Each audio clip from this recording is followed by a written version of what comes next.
جب حضرت موسیٰ علیہ السلام اور خضر علیہ السلام کی ملاقات ہوئی تو موسیٰ علیہ السلام کے ساتھ ان کے ایک خادم بھی تھے۔ خضر علیہ السلام نے موسیٰ علیہ السلام سے فرمایا کہ آپ میرے ساتھ سفر پر چلیں، لیکن شرط یہ ہے کہ اس سفر میں میرے بعض قول و فعل اگر آپ کو ناگوار اور عجیب معلوم ہو اور ان کی حقیقت آپ کو سمجھ نہ آئے تو آپ اس کے متعلق کوئی اعتراض نہ کریں جب تک کہ میں خود ہی اس کی حقیقت نہ بتا دوں۔ موسیٰ علیہ السلام نے خضر علیہ السلام کی شرط قبول کی اور اپنے خادم کو ساتھ لے کر خضر علیہ السلام کے ساتھ سفر شروع کیا۔ یہ تینوں سمندر کے کنارے جا رہے تھے کہ ایک کشتی پر نظر پڑی جو کنارے سے دور نکل گئی تھی۔ خضر علیہ السلام نے کشتی والوں کو آواز دی۔ یہ کشتی چلانے والے چند غریب ملاح تھے۔ آواز سن کر ملاح کشتی کنارے پر لائے۔ خضر علیہ السلام نے فرمایا، ہم تینوں کو سوار کر لو۔ کشتی والے مسافروں نے کہا کہ یہ بالکل اجنبی آدمی ہیں اور ایک غیر آباد خوفناک جگہ سے سوار ہوتے ہیں، نہ کچھ اسباب ساتھ ہیں نہ توشہ، ایسا نہ ہو کہ چور ہوں اور کچھ نہ کچھ دھوکہ کر کے ہم کو کسی مصیبت میں مبتلا کر دیں۔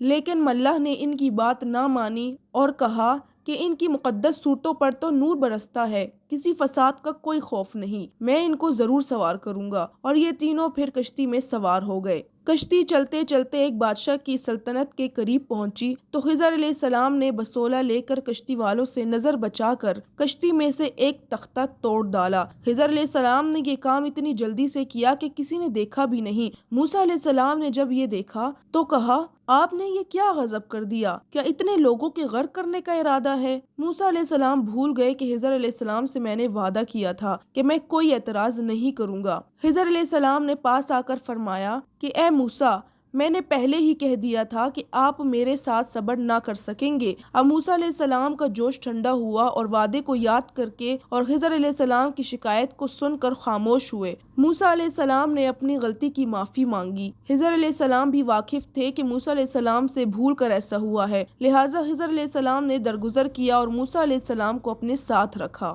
یہ حضرات کشتی سے اترنے کے بعد پیدل چلتے ہوئے ایک بستی کے قریب پہنچے۔ وہاں ایک جگہ چند لڑکے کھیل رہے تھے۔ خضر علیہ السلام نے ان میں سے خوبصورت ہنستے کھیلتے ہوئے نوعمر نابالغ لڑکے کو پکڑ کر بلا کسی وجہ کے زمین پر لٹا دیا اور چاقو سے اس کی گردن کو کاٹ دیا۔ موسیٰ علیہ السلام میں شان نبوت اور نہی عن المنکر کا غلبہ تھا۔ فوراً گھبرا کر حضرت خضر علیہ السلام سے کہنے لگے کہ آپ نے یہ کیا ظلم کیا؟ بلا قصور کے ایک ایسی جان کا خون کر دیا جس نے کوئی گناہ نہیں کیا تھا۔ موسیٰ علیہ السلام کی وعدہ خلافی کو دیکھ کر خضر علیہ السلام نے فرمایا کہ اے موسیٰ، میں نے آپ سے اسی وقت کہا تھا کہ آپ میرے ساتھ صبر نہ کر سکیں گے۔ موسیٰ علیہ السلام نے فرمایا کہ اب تو مجھ سے غلطی ہو گئی، اگر میں آئندہ ایسا کوئی اعتراض کروں تو آپ مجھے خود سے جدا کر دیجئے گا۔ خضر علیہ السلام نے موسیٰ علیہ السلام کی معذرت کو قبول کیا اور ان کو اپنے ساتھ رکھا۔ حضرت خضر علیہ السلام، موسیٰ علیہ السلام اور ان کے خادم چلے جا رہے تھے۔ دوپہر کا وقت ہو گیا، سب کو کھانے کی ضرورت ہوئی تو ایک بستی میں پہنچے جس کے رہنے والے اکثر خوشحال تھے۔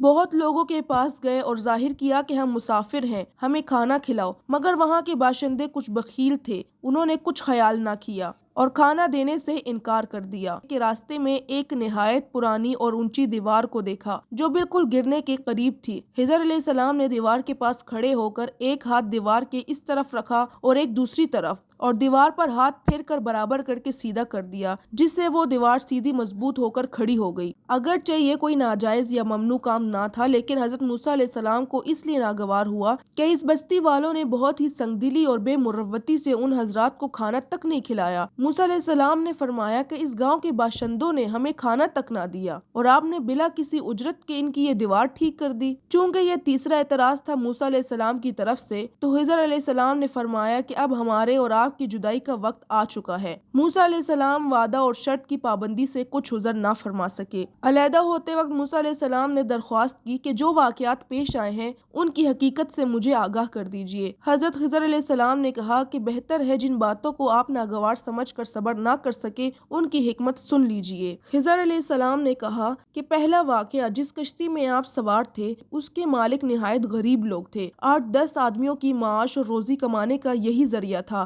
راستے میں ایک ایسے بادشاہ کی سلطنت میں گزرنا تھا جو تمام کشتیوں کو ظلمن چھین کر ضبط کر لیتا تھا، لیکن بیکار اور ٹوٹی ہوئی کشتیوں کو نہ لیتا تھا۔ چونکہ اللہ تعالیٰ نے یہ باتیں مجھے پہلے ہی بتا دی تھی، اس لیے میں نے کشتی کو توڑ دیا۔ اس تدبیر سے ان مسکینوں کی کشتی ظالم کے ہاتھوں سے بچ گئی اور پھر آسانی سے ٹھیک بھی ہو گئی۔ دوسرا وہ لڑکا جس کو آپ نے بظاہر بے قصور مومن سمجھ کر اس کے قتل کو بہت ہی بڑا گناہ سمجھا تھا، اس کی اصل طبیعت اور خلقت ہی میں مادہ کفر کا غلبہ رکھ دیا گیا تھا۔ وہ اگر زندہ رہ کر بالغ ہوتا تو کافر ہی ہوتا اور ایسے افعال کا مرتکب ہوتا جن سے خود گمراہ ہونے کے علاوہ اپنے مومن والدین کو بھی اپنا شریک کر کے آخر کافر بنا کر چھوڑتا۔ اللہ تعالیٰ کو منظور تھا کہ اس کے والدین کا ایمان بھی سلامت رہے اور اس لڑکے کے بدلے میں اس سے بہت بہتر اولاد ان کو عطا کر دے، خواہ وہ لڑکا ہو یا لڑکی۔ اس لیے اللہ تعالیٰ نے اپنی حکمت سے مجھ کو اس کے قتل کا حکم دیا تھا۔ تیسرے اس بخیل بستی والوں کی دیوار جن کی بے مروتی کے مقابلے میں اس کا مفت درست کر دینا آپ کو ناپسند ہوا،